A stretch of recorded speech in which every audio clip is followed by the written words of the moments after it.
Conference is a continuation of last week, which was Love Rules, Ashtangas for Peace. And it just so happens that this was a weekend that we're celebrating Richard's big love, and we did a scholarship evening, football scholarships, and we did a special meditation here with his favorite metta chant. And so today I thought it was fitting to move into that love big theme that we've been on all weekend and continue that with one of my favorite books in the entire world, which is something that Richard and I had in common actually, is Richard was a longtime Dzogchen Buddhist practitioner, and his teacher that he loved very much was Lama Surya Das in New York. And he would get to see him once, twice on a good year, sometimes 3 times a year, and do retreat with him or study with him. So the book that I'm recommending for your library, it's the book for this week, is Buddha Is as Buddha Does, which you can click into from our website, so it's easy for you to get that. Lama Surya Das has written so many wonderful books, probably the most famous, Awakening the Buddha Within. If you're interested in Buddhism, I highly recommend that book. But Buddha Is as Buddha Does is very precious to me because it is about the Bodhisattva.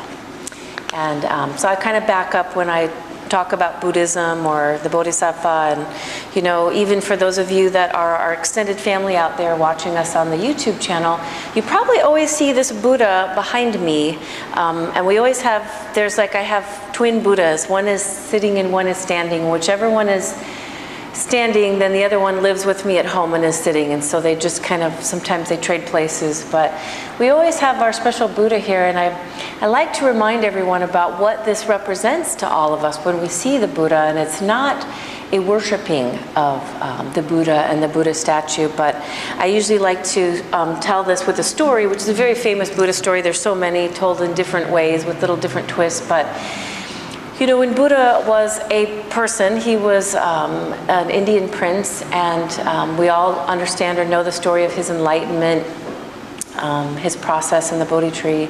But after his enlightenment, a lot of people don't realize that Buddha stayed and taught for 40 years in that region because he wanted other people to be able to be enlightened as well. So he traveled and he taught in different villages the teachings of the Buddha, which are the teachings we have now. So this one story that I particularly like is a story of Buddha walking down the street towards a village he was going to teach at. And he was very magnificent to look at. And I find it interesting because even people that don't practice Buddhism or know much about Buddhism, some of them have statues of Buddha. And I think it's because even our depictions of him are just so beautiful and speak to us of something deep and peaceful and a quality that we can all sort of relate to. So you can imagine seeing Buddha himself. He was a radiant being, walking down this path towards this village, and a man saw him and he ran towards him and said, "What are you? Are you a god?" And Buddha said, "No." And he said, "Are you a saint?" And he said, "No, I'm not a saint." He said, "Are you an angel?" And Buddha said, "No, I'm not an angel." And he said, "What are you?" And Buddha said, "I'm awake." And that is what the translation of Buddha is to be awake. And so every time we see this beautiful statue of Buddha, it reminds all of us of our Buddha nature, and that all of us have the ability to awaken to our higher self, to our best self, to our most beautiful, brilliant self. And that is also the teachings of the Buddha. And so when I say Bodhisattva, does anyone know what a Bodhisattva is? So a Bodhisattva then is an enlightened being who has chosen, like Buddha, rather than to transcend, to stay here and help others become enlightened as well. So Buddha was a Bodhisattva, Tara, Kuan Yin. There's so many beautiful stories of the Bodhisattva. But in Lama Surya Das, Buddha Is as Buddha Does, he talks about our ability to make the choice to be a Bodhisattva. And his typical Lama Surya Das way, which I love so much, he makes these beautiful teachings so accessible so that we can really use them in how we show up for life. That's what I love most about his teachings. He's funny and he's articulates his ideas and philosophy so well, but he also just has this big open heart, this big New York accent and way of like making it something that we can really use every single day. And so when he talks about the Bodhisattva, he talks about a mechanic that helped him when he was in college and some of the other students he was in college with. And to him, touching his life touched Lama Surya Das in a way that changed his life, and how that's where the Bodhisattvas are. There are mechanics, there are parents, there are people that check us out at the grocery stand, they're the people that are farmers. That's the Bodhisattva. For us, we would say grihastas. Bodhisattva is the householder who's chosen to be here and to take on this idea of love and compassion as service, in this lifetime. So I brought my own personal little Bodhisattva, which is on my altar at home that I love so much. Here is my little show and tell for you guys this week. And also I wanted to share with you guys some of the different readings from this book that are my favorites. And the first one I want to read to you, which I read probably once a year to you guys, if not every other year sometimes, is from this book about the Cherokee elder and his grandson. And then we'll have a little bit more on how I want you guys to use the teachings this week. This is from Buddha Is as Buddha Does. A Cherokee elder was instructing his grandson about the battle that goes on inside every human being. He said to the young man, "The battle is between two wolves. One wolf is slothful, cowardly, vain, arrogant, full of self-pity, sorrow, regret, envy, and anger.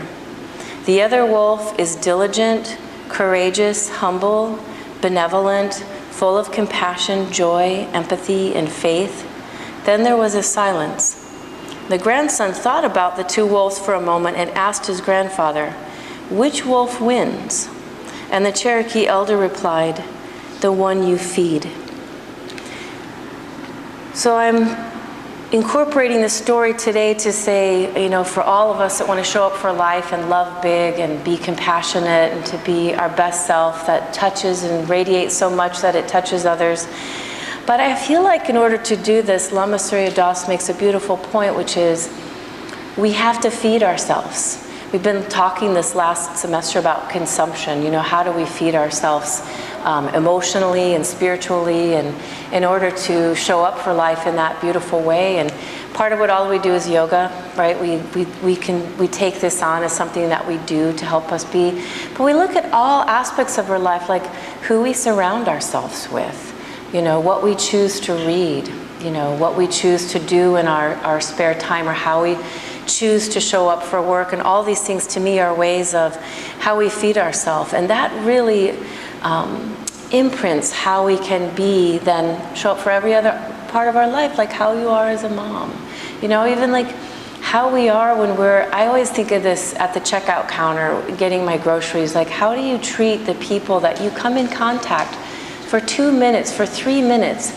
Because I can tell you from my life, when I look around, my life has been transformed by people that have touched me for that short of a time. That I just see them as beautiful, friendly, radiant, loving, generous beings.